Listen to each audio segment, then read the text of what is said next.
Bonjour petits et grands lecteurs, j'espère que vous allez bien. On se retrouve aujourd'hui pour un update lecture.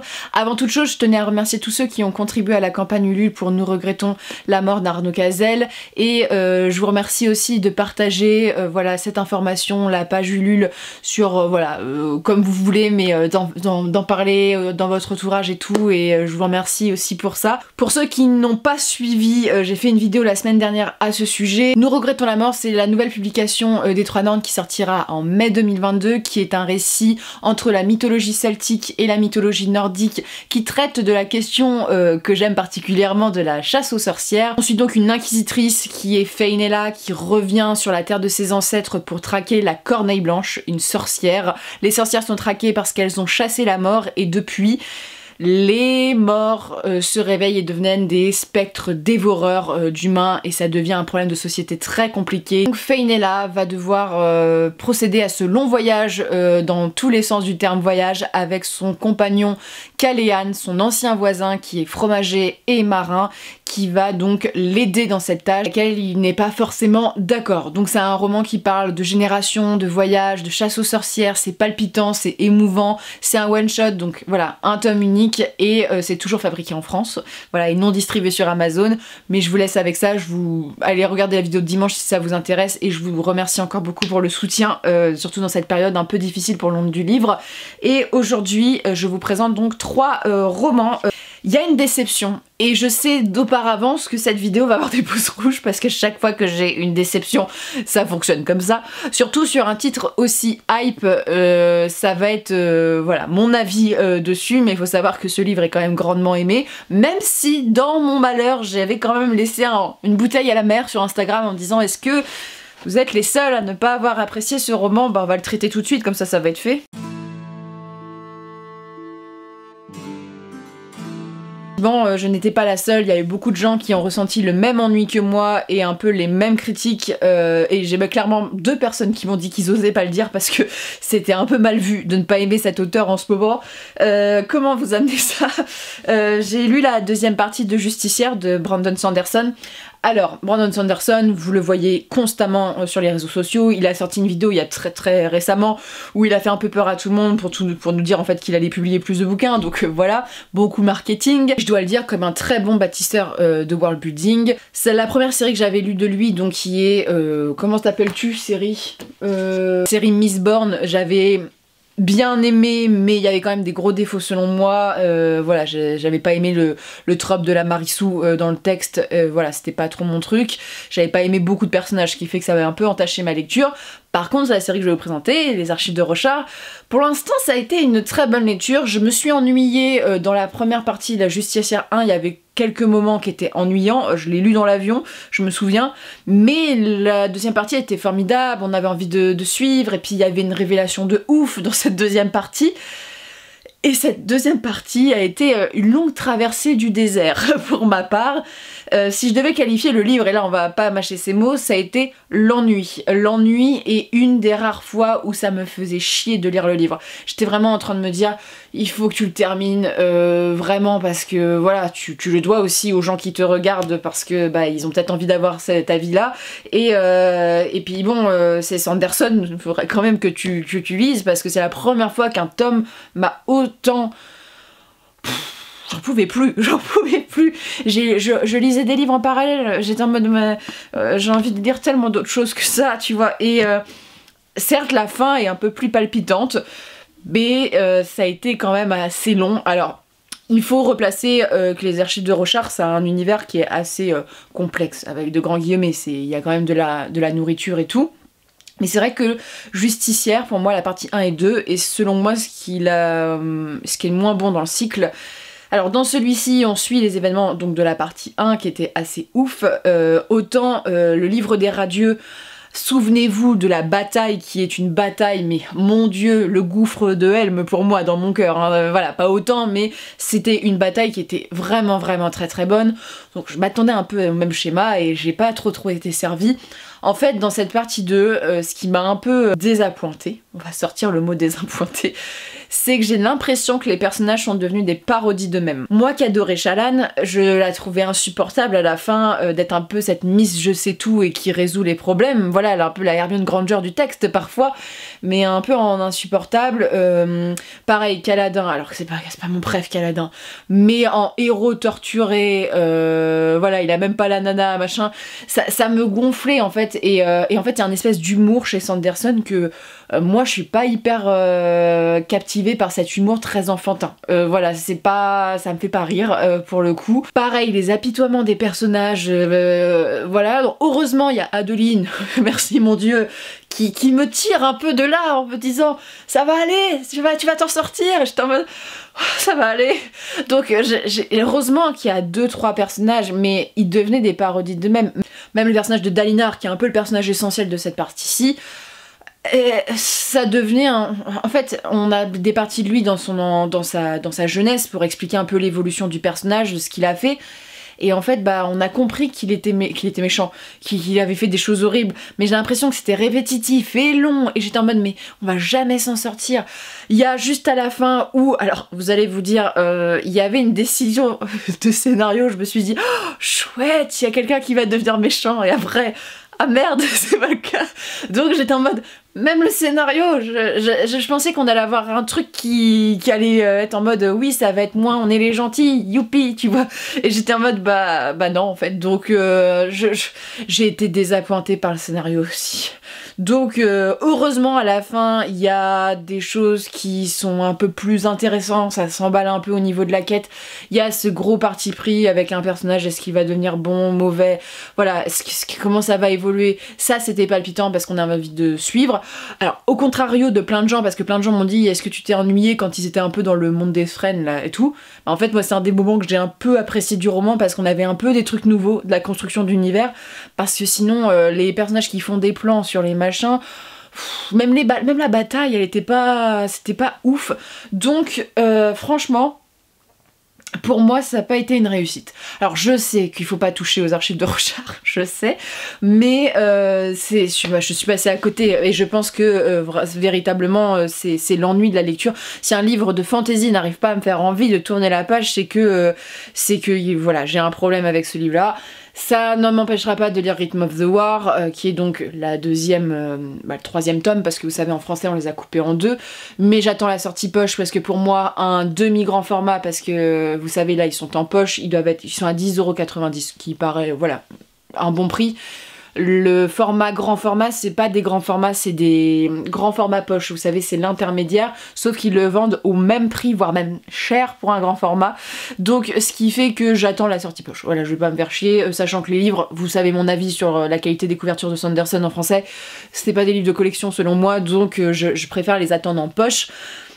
Mais quand je vais avoir Rhythm of the War, va falloir que je me motive, ou que vous me motiviez parce que si vous avez lu Rhythm of the War, dites-moi que c'est bien meilleur, parce que là franchement je vais aussi dire des points positifs, parce que là je me rends compte que c'était pas forcément élogieux. Même tu vois, il y a un personnage qui revient, The Queen, elle revient, tu vois. J'étais en mode, mais exploitons-la. Mais non, elle a trois bouts de paragraphes dans son machin. J'étais en mode, mais c'est pas possible. Donc ouais, non, ça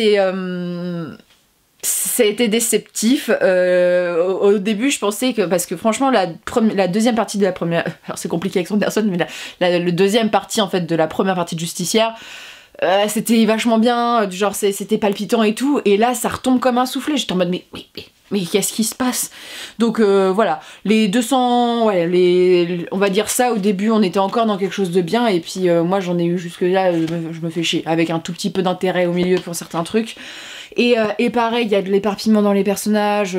En fait, je pense qu'il y a un truc qui m'a un petit peu désarçonné, c'est le fait que j'ai pas l'impression qu'on ait avancé tant que ça sur l'intrigue. Vous voyez, c'est des tomes, ils font 1000 pages en format poche, donc ça te fait 2000 pages en format poche.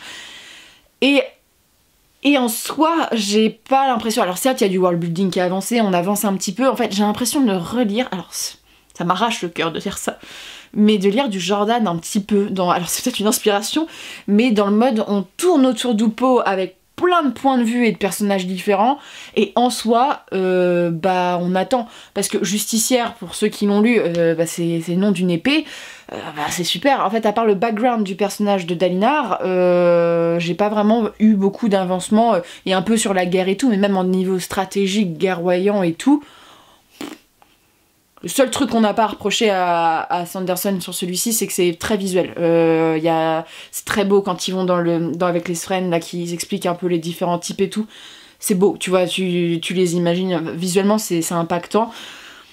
Mais la fin a été sympa. Voilà, j'ai été contente pour plusieurs personnages. Voilà, il y a un petit peu, j'étais un peu bon d'avance sur certaines choses, ça fait du bien.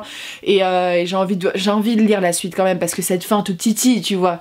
Mais ce serait vous mentir de dire que j'ai apprécié cette lecture. Voilà, je suis franche, même si ça va apporter de la haine, parce que si tu oses critiquer une série, alors déjà, mais si tu oses critiquer Sanderson, là on est en beau drap. Dire Sanderson, et ça je le complète avec des avis de personnes qui m'ont dit qu'ils s'étaient ennuyés aussi pendant cette lecture-ci. Sanderson souffre, et je pense que c'est important de pas donner aussi l'image du genre oh mon dieu Sanderson, couchons-nous au sol.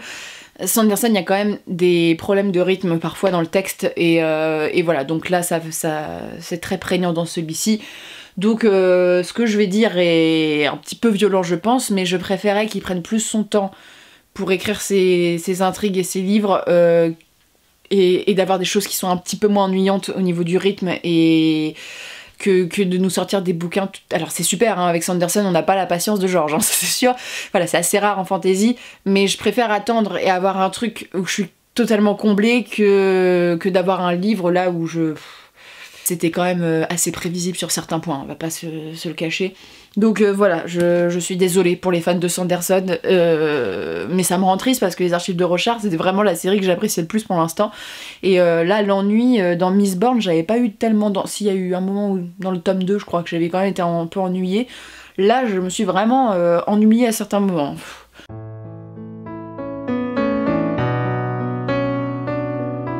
Alors là, on n'est pas du tout sur le même type de livre. C'est ni une réinterprétation, ni une réécriture, c'est une suite non officielle. Moi, je qualifierais ça de ça.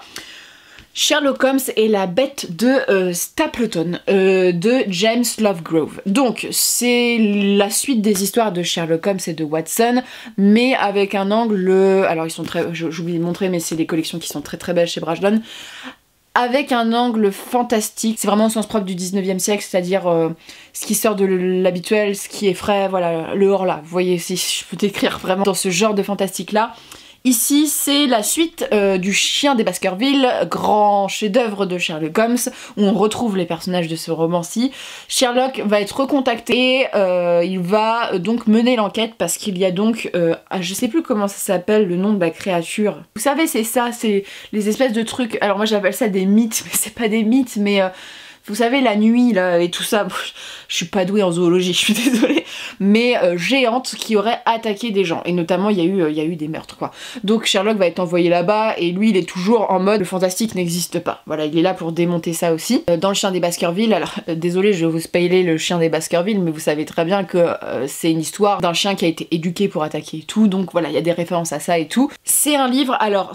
Je dirais, j'ai préféré le démon de Noël parce qu'il y avait l'ambiance pudding et Noël et manoir, parce que j'aime beaucoup, voilà, c'est un truc que j'aime beaucoup, et il y avait Watson.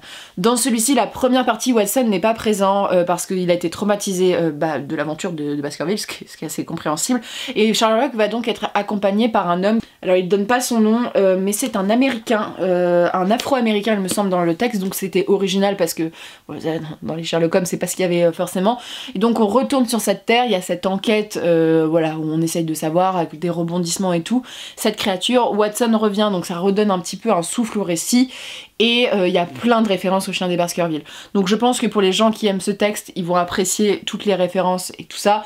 Je dirais même de relire le livre avant, parce que moi il y a des moments j'étais en mode alors attends, le Chien des Baskerville, j'ai lu ça, j'étais en 5e, ça commence à remonter sur l'histoire. Une enquête qui ne prend pas la tête, je trouve que c'est un bon point en fait entre le polar et le fantastique, la fantasy plutôt le fantastique. Ça permet en fait au lecteur de switcher entre les deux. Potentiellement les gros amateurs de polar et thriller ils trouveront le coupable, ça me paraît assez logique. c'est pas forcément l'enquête. Alors si l'enquête est importante, c'est plutôt l'ambiance et la créature fantastique, voilà, comment c'est démêlé tout ça, le rebondissement de fin. Voilà, c'est assez semblable au Démon de Noël, comment c'est construit en fait, parce que c'est le genre de roman enquête qu'il y a, avec ce côté fantastique, l'ambiance est assez chouette. En plus on voyage, il y a un petit peu de voyage, et il y a cette ambiance un peu glauque comme il y avait dans Le Chien des Baskerville. Une enquête sans prétention, qui se lit bien entre deux gros bouquins qui prennent la tête, voilà.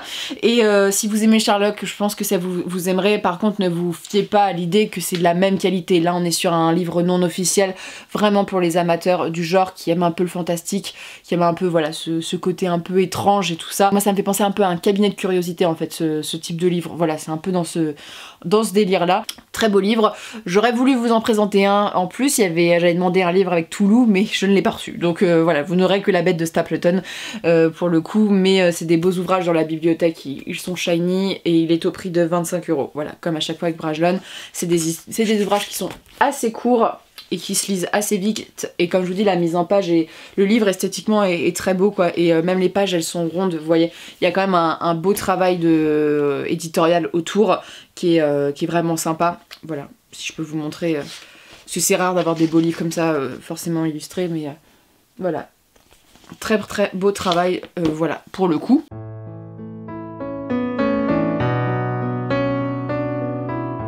Alors là on passe sur une bête, moi j'appelle ça une bête, voilà, à cette taille là. C'est vraiment un travail d'illustration là, donc c'est une chronique qui va être assez rapide. Je vais vous expliquer un peu la teneur de ce livre qui est plus grand que, je pense qu'il fait mon buste. Je vous parle donc de Efflevium de Didier Graffé. Je vais devoir me tenir là pour le cadre. Donc Didier Graffé, si vous ne le connaissez pas, c'est un illustrateur très célèbre qui expose. Voilà, ce livre-ci c'est un peu la compilation d'expositions qu'il a fait un peu partout voilà, en France. Didier Graffé, il est reconnaissable chez Brajlon, il a fait énormément de couvertures pour notamment le steampunk, et même de couvertures pour Brajlon. Il a fait la couverture Orc, il a fait les couvertures de Gmail. Voilà, c'est quelqu'un qui est là depuis 80... Il me semble que j'ai lu 94 parce que c'était ma date de naissance. Là c'est vraiment l'année de ma naissance, donc il commence à avoir voilà, de la place dans l'imaginaire. C'est quelqu'un d'assez important. Il était en dédicace, donc j'ai eu une super dédicace, et j'avais vu l'exposition avant de l'acheter pour me faire une idée sur les tableaux. Les tableaux sont quand même vendus chez Christie's, hein. On est sur voilà, un illustrateur qui pèse dans le game comme on peut dire, et qui a vraiment dans celui-ci la particularité de faire le steampunk. Ce que je trouve brillant chez Didier Graffé, c'est qu'il a une capacité à faire les détails, notamment des engins. Alors les tableaux sont beaux, mais attends, je vais vous montrer, c'était surtout les trains que ça m'a choqué, parce que voilà, je trouve qu'il arrive à créer des ambiances, et voilà, vous voyez ce genre d'illustration, il arrive à faire plein de détails sur les navires, il y a les schémas de construction derrière. Donc ce livre, c'est ces tableaux qui sont agrémentés en fait par du texte de Xavier Mauméjean, qui va construire un petit peu une histoire, ou du moins va faire, c'est pas une histoire, c'est le tableau et une petite explication de ce que ça pourrait être, et ça stimule l'imaginaire de l'auteur et ça construit un peu un monde. Donc il y a énormément de références, il y a la Tour Eiffel, il y a la Statue de la Liberté, il y a pas mal de références même à l'époque historique de réinterprétation du 19e siècle, ce qui est hyper cool. Voilà, je trouvais que c'est vraiment une réussite là-dessus, c'est assez riche, les tableaux sont assez différents les uns des autres, il y a vraiment cette ère de révolution industrielle qui est là, avec cette technologie steampunk et réinterprétation avec des faits historiques. J'ai écrit à Gardien du Chardon parce que j'aime le steampunk, donc c'est un genre que j'aime beaucoup, et dans celui-ci c'est hyper agréable de retrouver ce genre de publication, et c'est un très très beau livre. Voilà, pour les amateurs de steampunk, d'illustration, Didier Graffé, ça permet aussi de soutenir le travail des illustrateurs, qui n'est pas forcément le travail le plus mis en avant dans les maisons d'édition. Souvent, on va vous parler de l'auteur, c'est normal, c'est lui qui écrit le bouquin, mais les illustrateurs, on va pas forcément les mettre ou les signaler ou parler de leur travail. Nous, les Trois Normes, j'essaie toujours de le faire en vidéo ou d'en parler. Voilà, quand je parle en vidéo, je trouve que le travail d'illustration, c'est hyper important. Et voilà, donc magnifique travail, c'est un très beau livre pour les amateurs, notamment si vous aimez l'histoire et le 19e siècle, c'est un livre qui peut vous faire plaisir. Il est à 30 €, bon vu la taille de la bête c'est compréhensible, et le seul truc c'est qu'après tu le ranges où c'est ça, donc je vais sûrement essayer de le caler en haut d'une bibliothèque. C'est le genre de livre qui prend énormément de place, mais j'ai vraiment bien aimé la concordance entre le texte, voilà, alors le texte, moi on parle de texte, c'est 3 lignes hein, par page, et les tableaux, que je trouve qu'il y a vraiment une cohérence dans le récit et ça rend vraiment hommage au récit. La préface est faite par Mathieu Gaborit, qui est un auteur, alors je suis pas hyper fan de ses textes de steampunk, mais c'est un auteur qui est assez connu. Il a écrit, alors j'ai lu, c'est L'homme mécanisé, quelque chose comme ça, chez Brajlon. Il est dans ses collections steampunk, mais c'est quelqu'un aussi qui a écrit pas mal de choses en steampunk aussi, donc voilà, on est sur un univers steampunk et c'était vraiment super cool. Je vous le demande sincèrement, pour Rochard, ne vous emballez pas. On peut discuter sans être agressif, je vous le dis, parce que c'est toujours compliqué avec Sanderson. J'en ai eu déjà avec Miss Born à l'époque, donc je n'ai pas envie de revivre voilà, ça, donc avec calme, on explique pourquoi on a aimé, pourquoi on n'a pas aimé, si vous avez envie. C'est curieuse de savoir si vous avez aimé, parce que j'aimerais savoir ce que vous avez aimé en fait dans le texte, ce qui vous a plu, et surtout Rhythm of the War sans spoil, mais n'hésitez pas à me dire si c'est mieux ou pas, ou si voilà, si en fait Rhythm of the War, mine de rien, il y a beaucoup de gens qui l'ont reçu, j'ai vu peu de alors des gens que je regarde, j'ai vu peu de chroniques qui en parlaient, donc n'hésitez pas à me dire ce que vous en avez pensé. Et sur ce, je vous remercie encore pour la campagne Ulule de Nous regrettons la mort. Dimanche, alors on va faire la vidéo, il faut que je la prépare en amont, je vais faire ça je pense tout à l'heure, de mon rapport à Booktube en 2022, voilà, donc bon, sur 2021, début 2022, il y a des choses à dire, comme je vous le dis dans ces vidéos, j'ai tendance à mettre en avant un peu le positif, mais c'est surtout aussi pour un peu critiquer ce que j'ai un peu de mal avec Booktube, de remettre un peu, selon moi, ça permet de mettre les choses à plat et d'avoir des avis différents pour le coup, et parfois de pas me sentir seule sur certains constats que j'effectue. Donc voilà, sur ce, je vous souhaite de très bonnes lectures et une très bonne journée.